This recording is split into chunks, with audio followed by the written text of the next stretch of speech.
Carruthers. Leggetter. Will. Hello. Who would you say is the most important and influential figure in your creative life? I feel like this is a trick question because you want me to say you. No, I actually wasn't. That explains a lot. I know that, but I of course know that. But who would you say in the world of famous people? Stephen Sondheim. You don't have to say Stephen Sondheim. I've never asked you this. You play music, and have you ever written a song? Yeah. Yeah, so you've written songs. I can't write music. I can't play music. The biggest tragedy in my life is that I didn't stick with piano because I don't have the temperament or the patience to learn it now. I have come to terms that I am just a writer, and eventually I'll get over that. But still, when it comes to boundless creativity, passion, modesty, beauty of composition, profound wit, and astounding intelligence, I have no greater influence from a creator than Stephen Sondheim. Now, we share this love, and so we planned 20 episodes across 2 months, going through his career. And we're going to end with passion. We're not going to enter into the wild world of Bounce and Roadshow and all that. But anyway, we're going to go through the schedule on this episode so people know the arc that we're going with.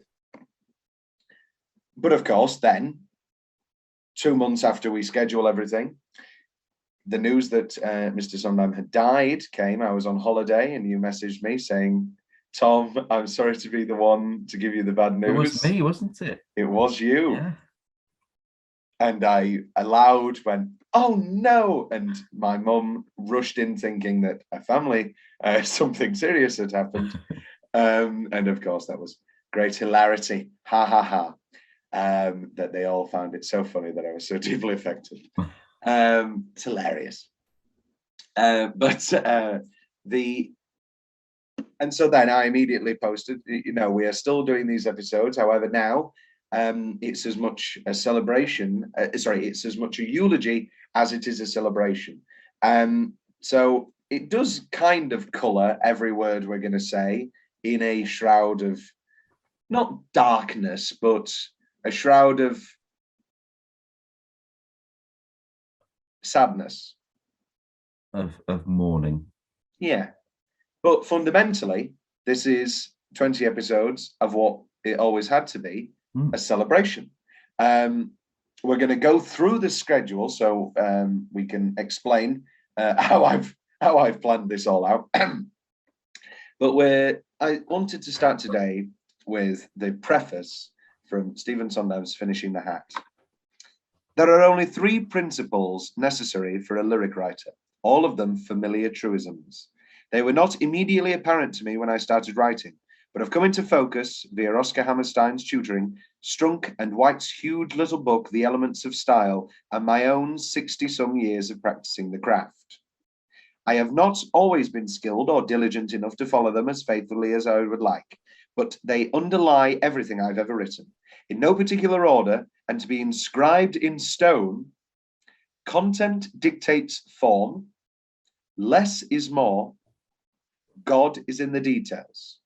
All in service of clarity, without which nothing else matters. And so that also can colour our study and journey. Well, before I dare say that you've got more blind spots than me, haven't you? Yes. No, you can easily say that.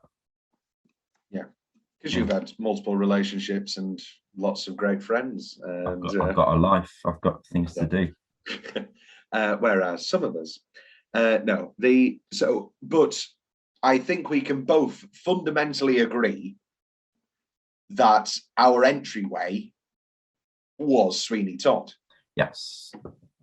We were both musical people, I believe. I don't know. Well, tell your story of how you got to Sweeney Todd, because I don't actually know. Of how I got to what from the beginning. Yeah, was it just the film? Because the film came out when we were both 7. No, I hadn't seen the film. I didn't really know anything about it until my society, my music theatre company, did Sweeney Todd. I was like, oh, right, okay. I better watch it to know what this is about. And then I watched it. I was like, oh, this is a bit good. And then we did the show, and it was very good. Yeah. I was 7. We watched the film because I was a huge Tim Burton fan. Still am. Yeah. And then I was just like, I love musicals. We famously have full footage of me performing all of Sweeney Todd. It's the same Mamma Mia day. Literally the day that we sang, me and my sister did Mamma Mia. That's because my grandma had just spent an hour filming me doing all of Sweeney Todd, and so hence felt bad that Isabel wasn't involved in any way, and so said, Isabel, come in and sing a song. But yeah, so I performed all of Sweeney Todd in my conservatory for my grandma, who filmed it all lovingly, and maybe we'll slot some of that footage in on the Sweeney Todd episodes. But yes, and then as I grew, I lover of musical theatre, and so then suddenly I found company, and then Into the Woods, and then it just grew and it grew and it grew, and it's just it's more or less a complete love of the entire catalogue.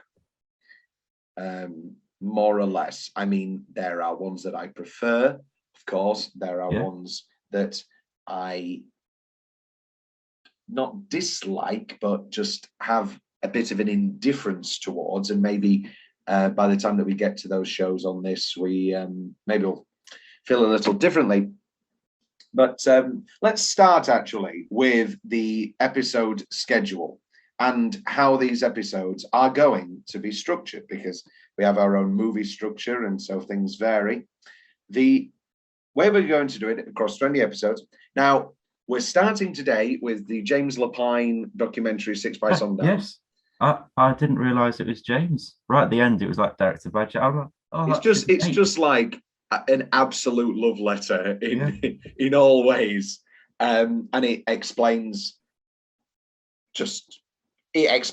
Sondheim as succinctly as you can in 90 minutes, specifically looking at 6 songs, which we're going to talk about on today's episode. Yes. And I thought it would be a lovely entryway. Now, we've already done 2 episodes on West Side Story, the original 1961 film, and then most recently, me and Rian did our longest episode yet on... longer than Titanic. Longer than Titanic, yeah. Longer than 500. The current top 3. Longer than the film Titanic. Maybe not that. That's a new that's a new challenge that we longer should than the boat, the Titanic. How long was the boat, the Titanic? I don't know. Measurements off by that. I'm surprised. I mean, you are an architect. Yeah, I don't do naval design. I'd hope not. So we've already done that West Side Story. We're going to be looking at West Side Story in this episode through 6 by Sondheim, and we're going to talk about the canon that we're going to create later, because that's a whole other kettle of fish. But then we're going to do Gypsy. Now, for these, because obviously there's been multiple productions over multiple years, I wanted is each time to have this sort of pinned focus. So I'm going to be listening to every cast recording that I can anyway, just to get an overall sense of the history. And obviously I'll be reading everything and blah, blah, blah. And I have the original libretto here, which I will also be partaking in reading and all that sort of thing. However, fundamentally, we're going to be focusing on the absolutely incredible Imelda Staunton 2015 Savoy production,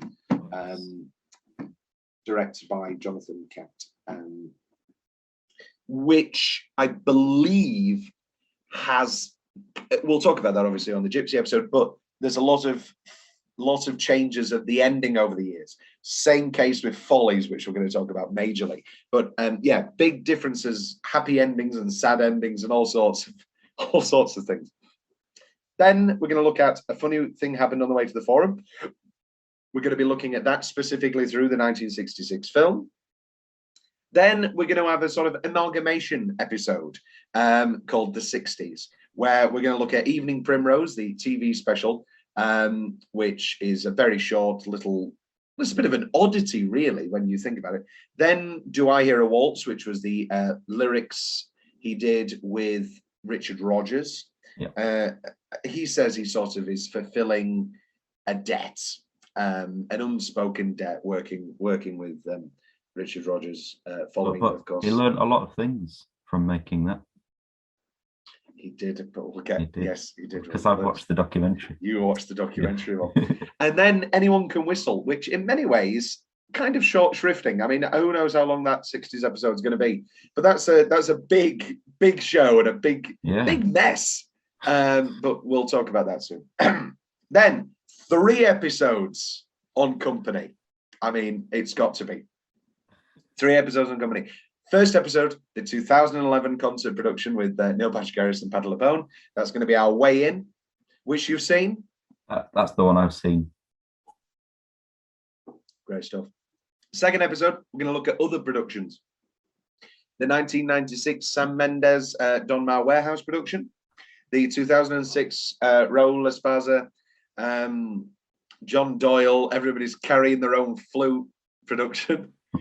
And then the 2018 Gender Bent production, which is currently, I say currently running on Broadway at the time of recording, which I saw twice in London. You haven't seen, but you've listened to the music and all that sort of thing. Yeah. Anyway, we'll get to that when we get to that. And then probably my most excited episode, an episode entirely based on original cast album Company, the D.A. Pennebaker documentary, one of my favorite 50 minutes of all time. Just phenomenal. Then it's Follies time. We've got 2 Follies episodes. We're going to look at the 2017 National Theatre Live production, which again goes back to the original text and stars the incomparable Imelda Staunton and Janie Dee.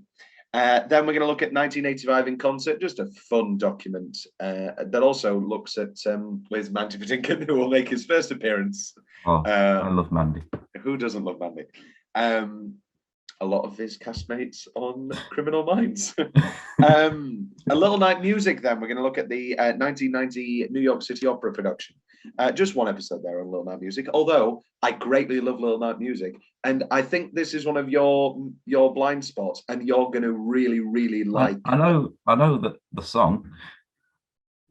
Yes, everybody knows Send in the Clowns. Yeah, Send in the Clowns is well, we'll see where it ranks in our ultimate song canon. I imagine pretty high. Pretty high, but also it's just a big farce, and you'll like that a lot. Then we're going to do Pacific Overtures, the original Broadway recording from 1976. Again, a bit of an oddity. It sort of had a bizarre reclamation over the years, conversations on appropriation, but now it's fully come round, and people, many Asian composers are saying it's just astounding work, and it's. Oh, we're going to talk a lot about appropriation on that episode, but it's the difference between appropriation and appreciation. I often talk about like Paul Simon's Graceland versus a lot of the David Byrne stuff, David Byrne music, and with the David Byrne music, it just feels like he's so clearly, and he's written about this, he talks about this, just looking at the beats and how that kind of music works and how he can inform that and adapt it and all that sort of thing. And it's definitely not imitation. Then 3 episodes on Sweeney Todd. We have to. The 1982 original, George and Angela Lansbury, when they filmed it. We're then going to look at 2 concerts, the Pat LuPone, George Hearn 2000 concert, followed by the Emma Thompson Gruff Welshman 2014 Lincoln Center production. And then we're going to end with the Sweeney Todd film. Back to normal episode format for that one. Then Merrily We Roll Along. We're going to focus on the 2013 West End production. Excellent. What's your relationship with Merrily We Roll Along? Never seen it. Never seen it. And the music, do you know much of the music? Odds and bobs that come up on like the hits. musical banger playlists that you get. And then Sunday in the Park with George, 1985, the original Broadway recording, of course, with Bernadette Peters and Mandy Patinkin. And we can all get our sad. Well, no, you're in a relationship. I'll get my sad, oh, I'm an artist, nobody loves me, I can never have a woman hat on for that one. That's going to be a real fun episode. Then 2 episodes on Into the Woods, starting with the 1987 original Broadway production, and then maybe our most negative episode. What, the film? Are we going to do the film? Yeah, we're having an episode on the film. Well, we'll talk about it, but I think that's going to be our biggest negative episode. By far. Has things going for it. Yeah. I think Agony is very good. Yeah, but you love BDSM. Terrible. Assassins. We're going to look at the 1990 Michael Servers, Joe Mantello directed production. And then Passion. We're going to look at 2 in 1, because this is sort of it's kind of my indifferent one. I think Loving You is some of the most beautiful words he's ever written. But then the rest is kind of, well, we'll look at it. We're going to look at the 1994 original Broadway and the 2005 concert. And then we're going to conclude our 20 episodes with, we're going to look at some celebrations of Sondheim. We're going to look at the Kennedy Center Honors, the Carnegie concert in 1993, the birthday concert, the 80th one, and then the COVID stream, the 90th birthday COVID stream. And that's going to be it. Now, when we discuss these musicals, we're going to have introductions, of course. A preliminary discussion of this specific production, very specific. Then number by number, we're going to go number by number. And then we're going to pick our top 5 lyrics. And then we're going to talk about other productions, remake ideas, dream casts, that sort of thing. And then our top 4 songs. Now, here's the big thing. Our top 4 songs are then going to be taken through to the ultimate Sondheim canon playlist and ranking that we have. And we're going to rank all 4 within the ongoing list. So perhaps that's where we should start. So I've picked 4 songs to start off the canon, taken from Sondheim's works that we're not going to be looking at. Now, Will has his own rankings, and these are 4 songs, as I say, that we're not going to be looking at in other musicals. It's just loading now, so you can see the ranking. I'm I think it's going to do it, hopefully. After loads of fucking technical difficulty bullshit, I hate computers, we're back. This is the Sondheim song canon. So in this, I've put in 4 songs that we won't be talking about for the rest of the episodes for numerous reasons. They're not in shows, we're doing blah, blah, blah, blah, blah. So we have Invocations and Instructions to the Audience from the Frogs, which is also part of a couple of the song cycles.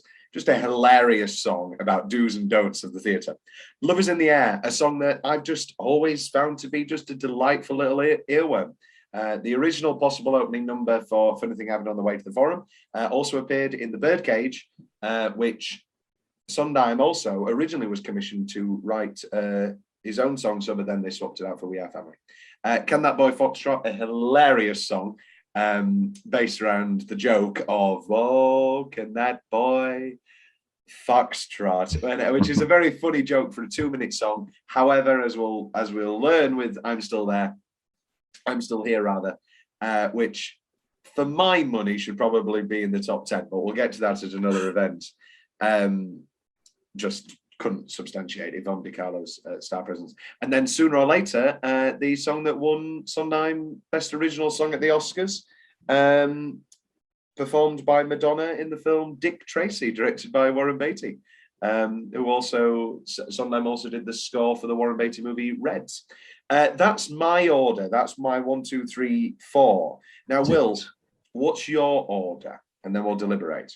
My order is, my favourite is Invocations. Good. Yeah. Then I have Love Is in the Air. Good. Then I have Sooner or Later. I'll give you that. I mean, as we go along. Merrily. Yeah. Would have worked if you said roll, really. But... As we roll, you know. Have you ever rolled Black Swan, the movie? What's your favourite part of Black Swan, Will? I've never seen Black Swan. Okay.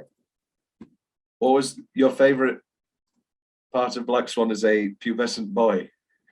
It's a crude joke. It's a crude joke. Okay. I love Black Swan. Black Swan fucking rules. Is that with Natalie Portman? Natalie Portman, Mila Kunis, Winona Ryder, Vincent Cassell. My good friend, previous and future guest Dave Robinson, we quote Black Swan all the time, or should I say, I quote it at her. Attack it, attack it, attack it. Look at Nina. And specifically Winona Ryder, when she comes and goes, did you fuck him? Did you suck his cock? And it's the way that she says cock in her Winona Ryder voice. This is a lovely tangent that leads us into our favourite songs from West Side Story. So I have my 4 here. These are in no particular order. Okay. I have Something's Coming. Right. The Tonight Quintet. Yeah. Tonight. And A Boy Like That / I Ever Love. A boy like that will kill your brother. Arguably the best song, which we'll discuss in a moment. But, well, no, it's not. Well, anyway. So, what are your 4 West Side Stories? What do you share? Let's build some tension. Of those 4, do you share any? I have Something's Coming. Good. I have A Boy Like That. Yep. And they're the 2 I share. Okay, so what are your other 2 choices? Somewhere. Of course, yeah. I like a power ballad. And between that and Officer Crookie, because I really like Officer Crookie. Okay, well, I'll give you Somewhere instead of Tonight if we can have Tonight Quintet over Crookie. Well, I've not chosen Crookie because I've gone Maria. Okay, I like Maria, but Tonight Quintet arguably is the beginning of... No, it's just a lot of people going, tonight. Don't you dare. Come. Rather than Maria is really good. Maria's a delightful song, but isn't the powerful majesty of the Tonight Quintet. The minute that the Jets start coming in on the lower octave, on the da, da, da, da, is the minute goosebumps happen every single time. If you were invited for a private audience with a lady, yes, and she was like, seduce me with song, would she rather you sang Maria, a lovely love song, or she wouldn't if her name's Lucy? Like, what sort of bullshit is this? What if her name's Eleanor? Eleanor. It doesn't work. I work with somebody named Karina, and it works beautifully, and I serenade her all the time. Karina, because it's got the open A at the end, but it doesn't work. So whereas I could say, listen to this, listen to how all the melodies link. This isn't our dictum to our dictum for this song canon isn't songs we would seduce people with. I want Something's Coming, A Boy Like That, Tonight Quintet, Somewhere. Oh no, Maria's got to be in there because that's my second favourite in the entire show. For me, though, if we're looking at Tony's 2 solos, yeah, because I think we should make it a more even spread of the pie. We've got A Boy Like That, I Have a Love. That's our Anita. That's our Beauty. That's our Pain. That's incredible. We have Somewhere, which I'm fine swapping Somewhere for Tonight. That's fine. Then we have Tonight Quintet, which is the culmination of everything. I don't want 2 Tony solos. And I think if it's one or the other, it's got to be Something's Coming. Like the Mark Commode. I think it's got to be Something's Coming over Maria. Oh yeah, it is, because Something's Coming is my favourite song from the show. Well, there you go then. Maria's my second favourite. So surely the other 2 don't get on. Well, here's the thing, Will. If I give you, I'm not giving you Maria. It's Something's Coming, Tonight Quintet, okay. A Boy Like That, and Somewhere. Yeah. Are we saying Something's Coming is the best though? Okay. Well, this is where we come into it. So now, now we need to add Something's Coming. Tonight's quintets.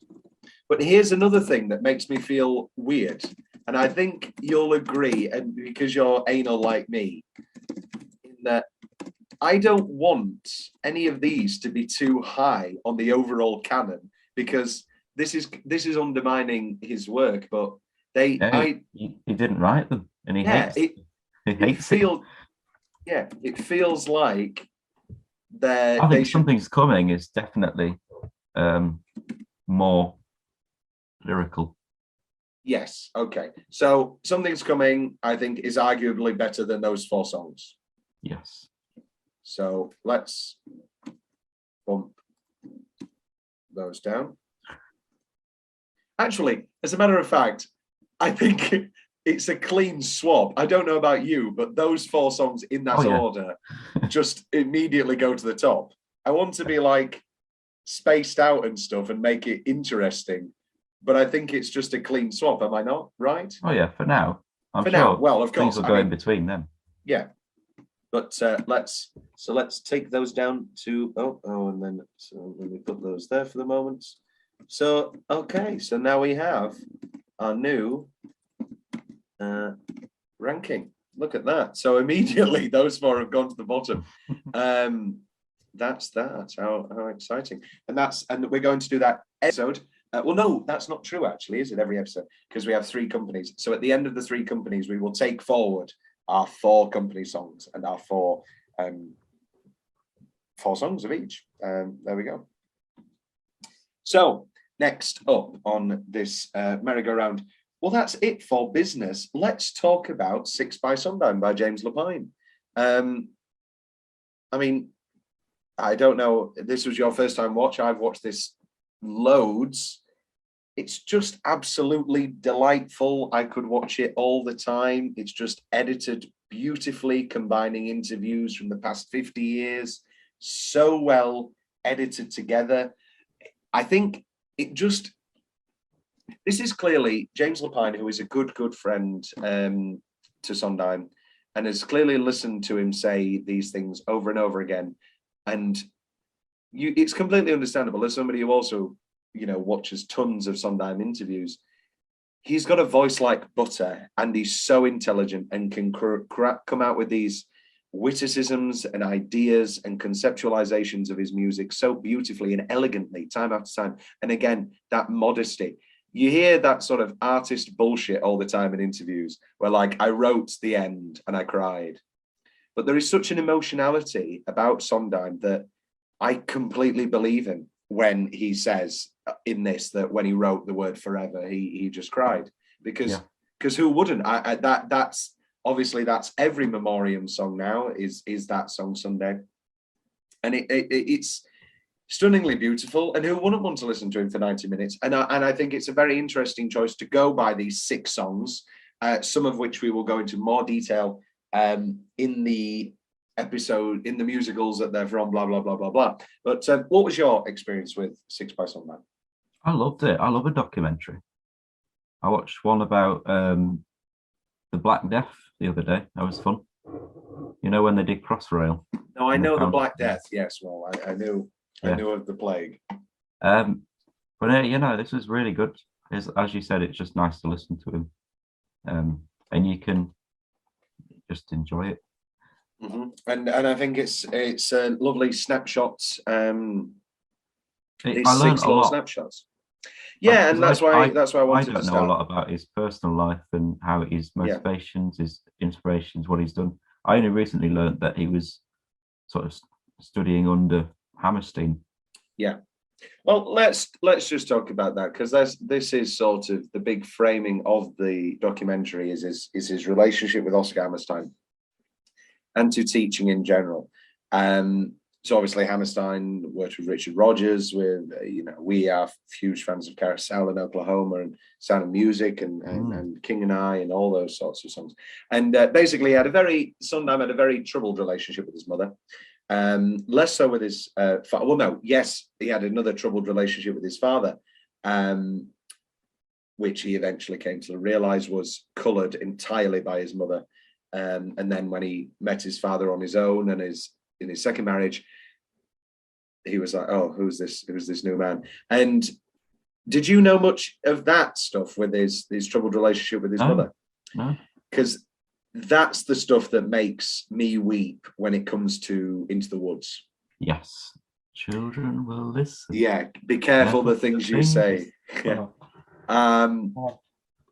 Very, very powerful stuff that makes those words all the more emotional. But he's a very nice prince. Yeah, less so. He's a very nice prince. Stood on the pitch. Cabbages. Yeah, cabbages. Ripping my Raguliga. But again, this is why I wanted to start here. For instance, you didn't even know he was gay. I didn't know he was gay. And so, a lot of the critiques of Company, he didn't come out until his 40s, but a lot of the critiques of Company, it's for, what was it, old ladies and homosexual, a show strictly for homos and old ladies. And, they saw it as anti-marriage and all these sorts of things that could be seen as sort of like a thing of, oh, he's gay, so he hates heteronormity and all that sort of thing. But that's really not what it is at all. He just is fascinated by things and will have intense interviews about that and show all sides of it. And yeah, he'd not really had any heteronormative relationships, and so he had to sit down with Mary Rodgers for an evening, and she told him all about marriage.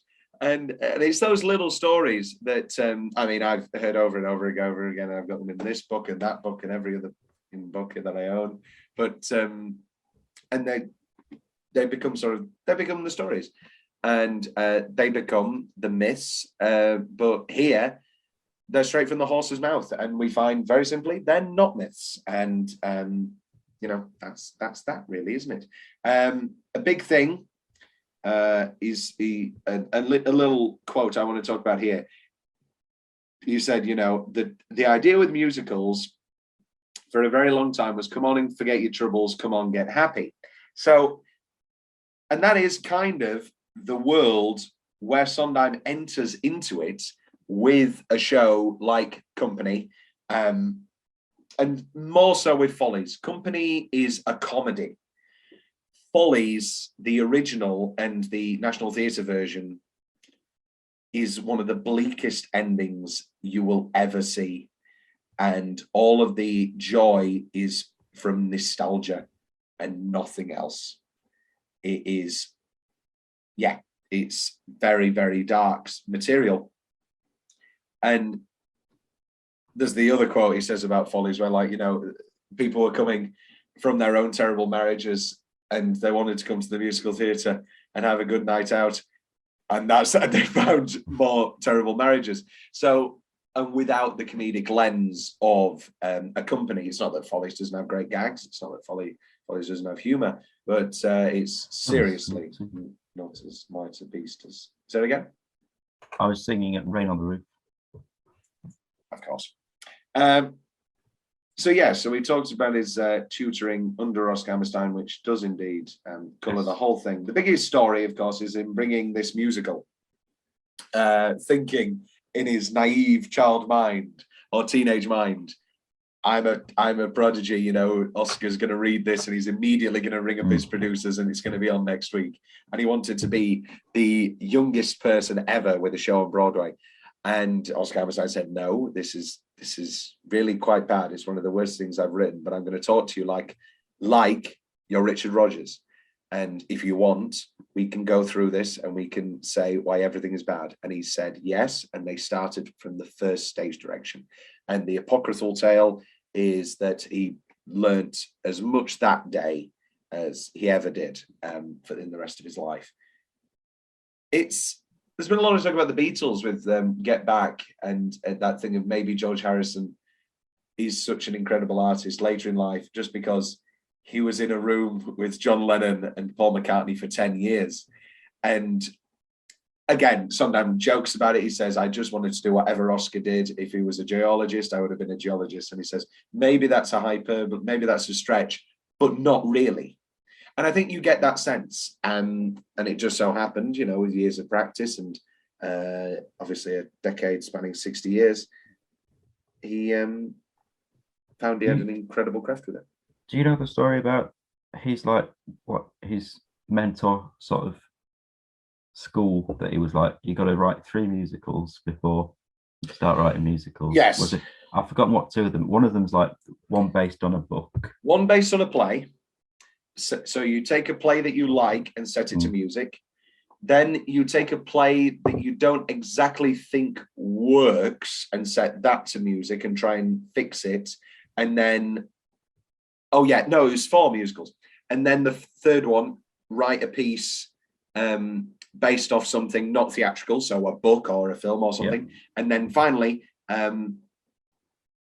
write an original piece. And that became Saturday Night, a show that we're not talking about here, but has sort of, again, had a reclamation, has been staged and revised a lot. It's definitely a sophomoric effort. It's definitely his first show. You know, you can see everything there. There's a couple of nice songs in there.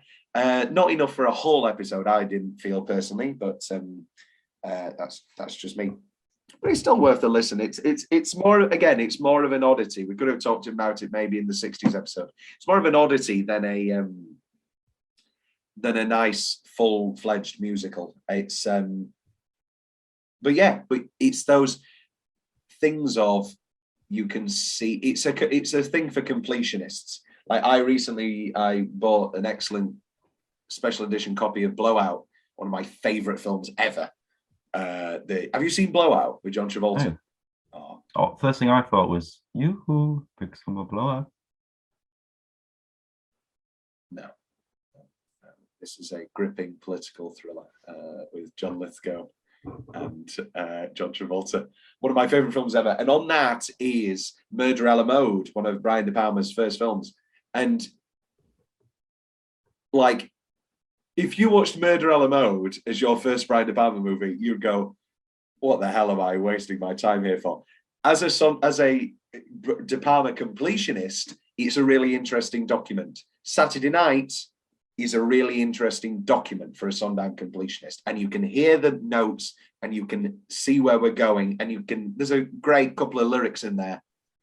But as I say, I didn't think we had enough for a full episode. So the way that this is structured, this documentary, we go through 6 songs, and we start off with Something's Coming, which just topped our Sondheim song canon. Can I just say this? Watching Larry Kurt's performance reminded me how lifeless Elgort was.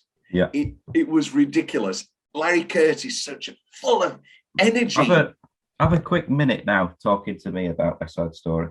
I've listened to your podcast. Are you asking me to pause the show or? No. I think it's an exceptional. It's in a vacuum. It's the greatest film you will ever see. But we don't live in a vacuum, and some of the performances are excellent. largely all of the performances are excellent, apart from Elgort. I think the fundamental problem with making a story like West Side Story more realistic is that it's Romeo and Juliet. And all of those Shakespearean modern day adaptations often fall flat because you're trying to make them more realistic. And the minute that you start questioning how Tony and Maria fall in love in a night, you're going to have problems. And so the ending didn't really work for me. Like, I've cried at amateur productions of West Side Story, and I didn't cry here. I didn't cry here. And that's maybe the biggest thing I can say. Spielberg's an excellent filmmaker. And he made a really good musical with great musical numbers. He knows how to direct a film. I'm not being silly here. He's Steven Spielberg. However, fundamentally, I think it's weird, like we're talking about this through a Sondheim lens, because there was a sacredness about the music and lyrics, even though Sondheim openly dislikes a lot of the lyrics for West Side Story. Just thinks it's, one-handed catch. Yeah, no, he likes those. He likes Something's Coming, but the rest he describes it as purple. A line that I think is so incredible in Tonight. Today the world was just an address, a place for me to live in, no better than all right, is a beautiful line, but he is so focused on this thing of Tony, a slum gang kid, isn't going to sing that. And obviously the most famous thing with Sondheim disliking West Side Story is his hatred of I Feel Pretty. Maria, can barely speak English, and she is doing these triple rhymes, and he just hates that. He wanted to swear in Officer Krupke as well, didn't he? He wanted to swear in Officer Krupke. He wanted Officer Krupke, fuck you.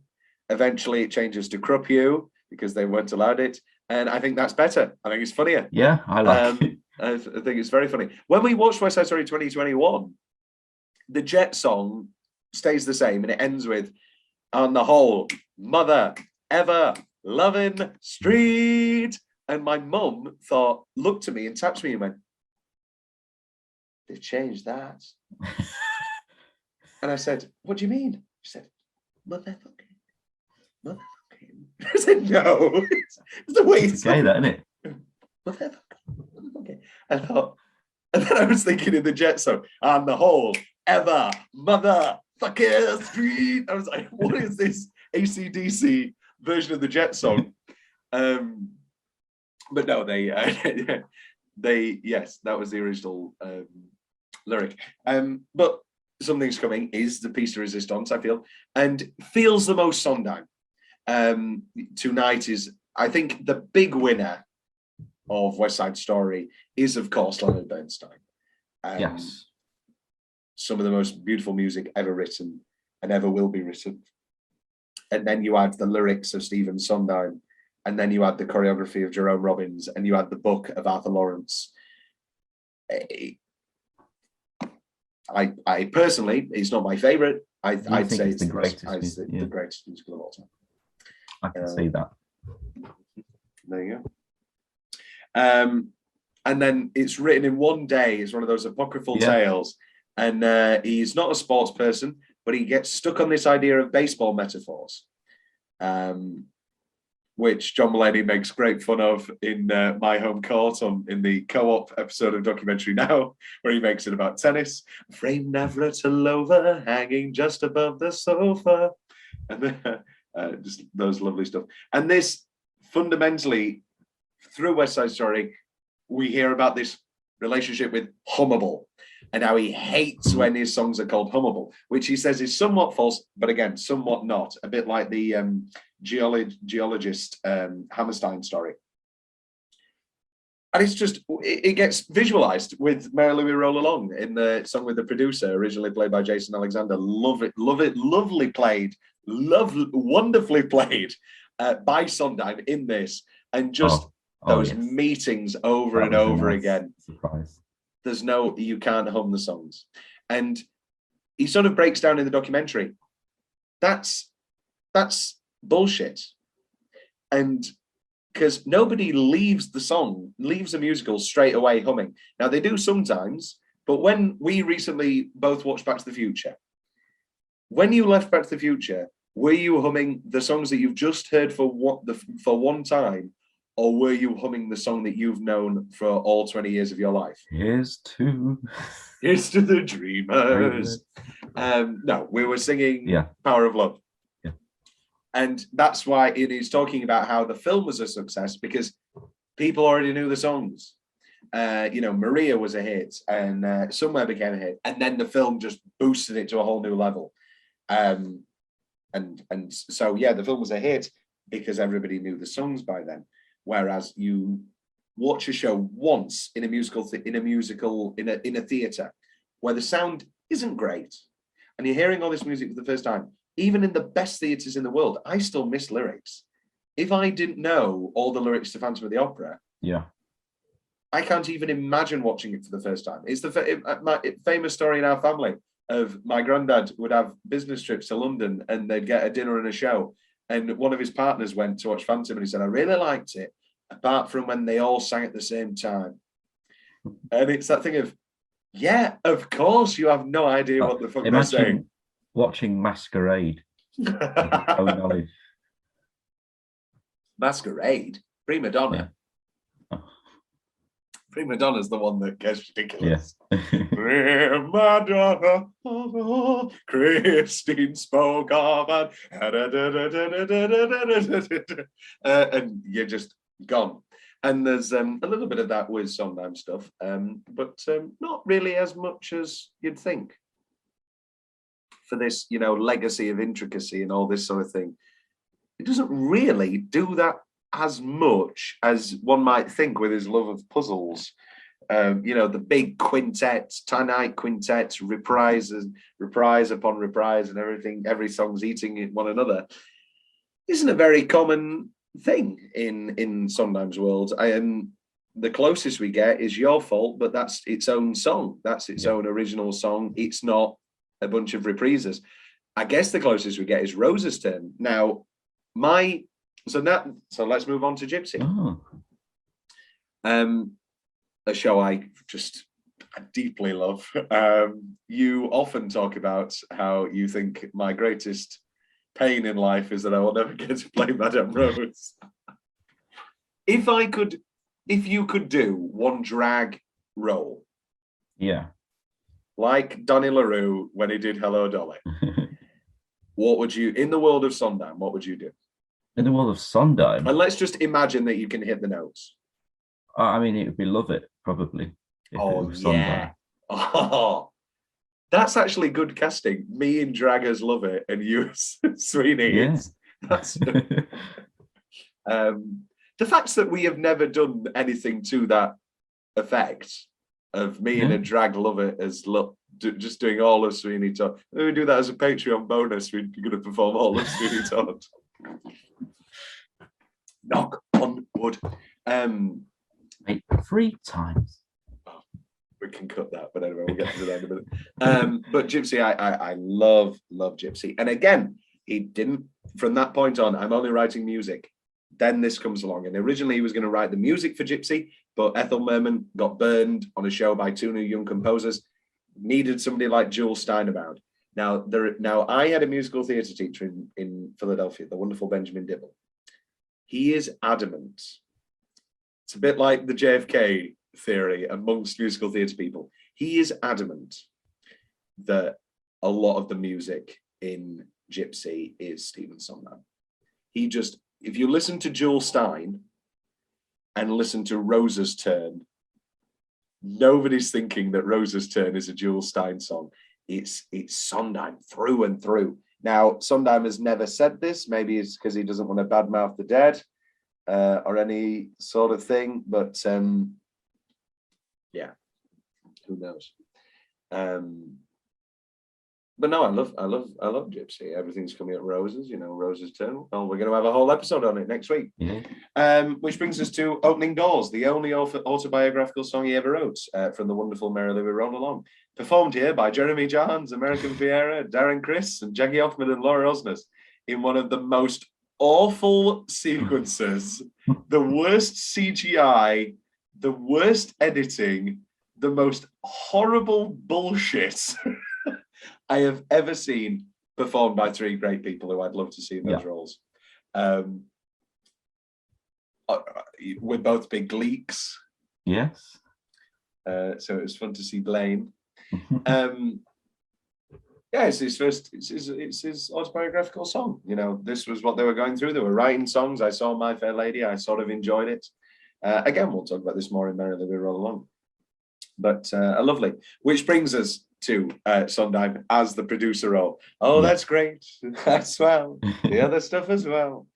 And it's just a full circle, lovely journey. And it's, I mean, Sondheim's never going to do a full performance in any of these roles, but it was a nice thing. I wonder how resistant he was to this. Or did he just see it immediately as fun and was in on it and was like, okay, James, that's a good idea? I think he probably did it because I've watched a lot of stuff where he's like when he was writing Sweeney and he's just sat there singing along to it, showing you what he's done. He's quite proud of it. Yeah.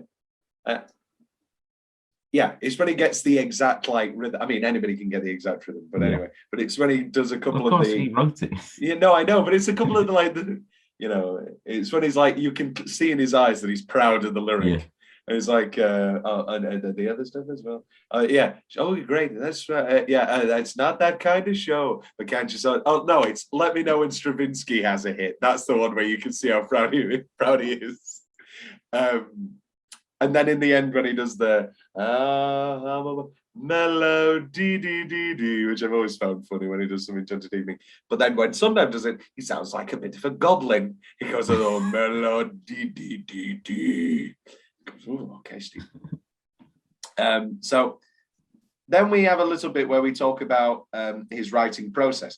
Now, John Mulaney, big Stephen Sondheim fan, has the joke that he thinks that this is all bullshit and he is saying these things to try and make everybody else bad writers, because these are some of the things that Stephen Sondheim does. He only writes laying down.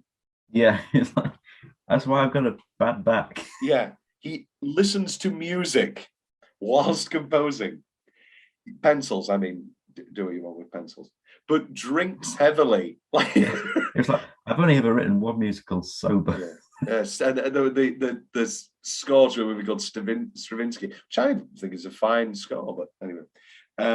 So in real Tom fashion, I paused and saw what was on his drinks cabinet. So he goes and just pours a big absolute lemon vodka. Good, which is a good choice. Yeah, good and one. then next to it is Belveni whiskey, another good choice. So he's just great. Let's talk about Sending the Clowns. His catalogue of hits, as the joke goes. Yeah, I mean, he talks about it all the time. Andrew Lloyd Webber has millions and millions because memory isn't about cats. No.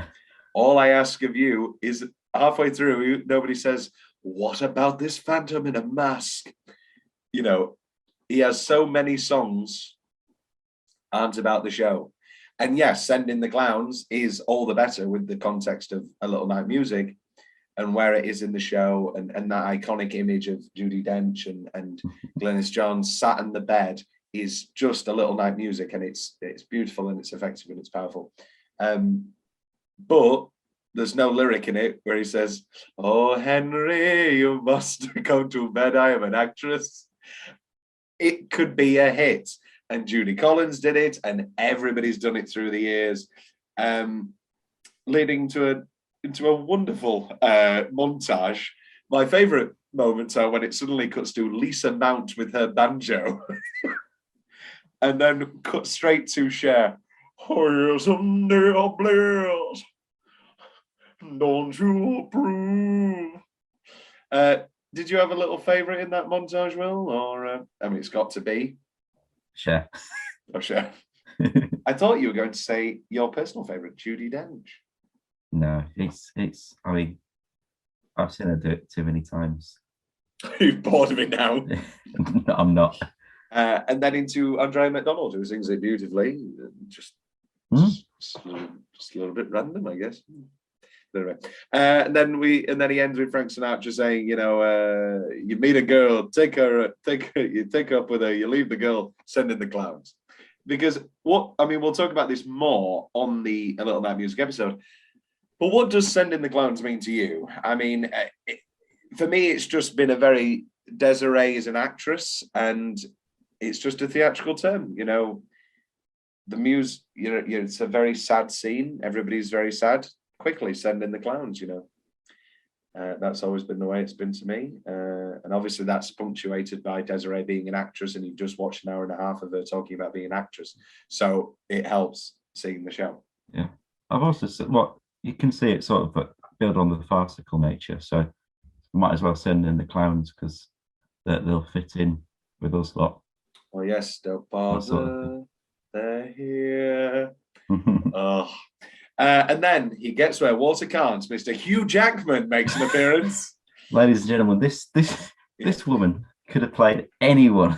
Ladies and gentlemen, this woman, she came here today. She knew every single role in the Music Man. She knew my role. She could have been Henry Hill. My 6 minute standing ovation. She could have had, well, gentlemen, you intrigue me.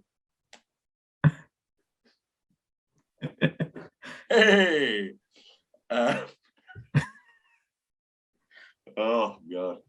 Wonderful stuff. And also, he's like very obviously there. I read a review. Yeah. I read the first review, and it was, you can't even tell that he's on stage for 10 minutes, and then you figure out that he's there. And you go, I know it's very obviously the man who's holding up the newspaper, who looks like Hugh Jackman. Yeah, which made me think, what is the perfect Jackman Sondheim role?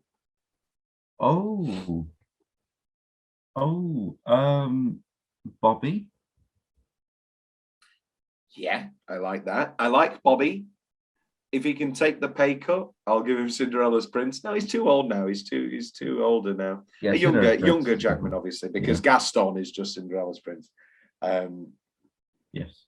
Do you think he could have been a Jack in his day? Pirelli. He could have done a fun Pirelli. He could have done a good Sweeney. Everybody forgets about Logan. When it comes to the musical theatre, Hugh Jackman, we think he's the greatest showman, as we know. But we forget about Logan and his darkness. If he puts that darkness into the musical theatre, I mean... Instead of razor blades, it's Wolverine. And Anthony Head shows up for a second. Do you want to shave? So yes, he gets where was can. Then we have I'm Still Here. And we talk about Can That Buy Foxtrot, and we talk about Yvonne Di Carlo, which we've already talked about. And then, directed by Todd Haynes, who directed Carol and Dark Waters and Safe and Far From Heaven, we have Jarvis Cocker performing I'm Still Here. Just one of my favorite clips. I watch this on YouTube all the time. Now, I'm Still Here is arguably one of my favorite songs of all time. Obviously, we've already talked about the Shirley MacLaine performance in Postcards from the Edge, one of my just favorite movie scenes ever. And one can't help but cry whenever they hear Elaine Stritch sing it. But Jarvis Cocker just having a grand old time with it, and all the time. And obviously, there's the beauty and the elegance of all the old women and the faded women all looking at him and this is a funny song to you, but this is my life. However, Jarvis Cocker is just having the time of his life. Have you got any favorite lyric deliveries? Because I have a couple. No, I didn't write them down. I have and then you camp. He takes the British definition rather than the American. And then I've been through Reno and Beverly Hills, but I'm here. And every time he moves to a different area of the stage, he goes, I'm here.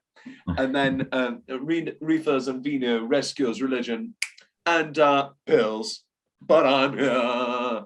I love Jarvis. I love Jarvis. I'm not Jesus Christ, but I've got the same initials.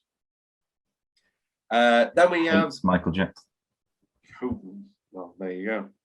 Oh, I love Jarvis. Who doesn't love Jarvis? Which then brings us to Being Alive. And we get glimpses of the Pennebaker documentary, which you haven't seen. No. Did this footage excite you? Yeah, no, it was a good rendition.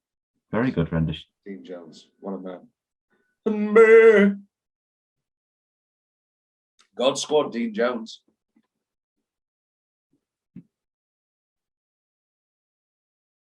I said he's God Squad, Dean Jones. He does. Yeah. I didn't really have a reply for that. No, I can tell. No.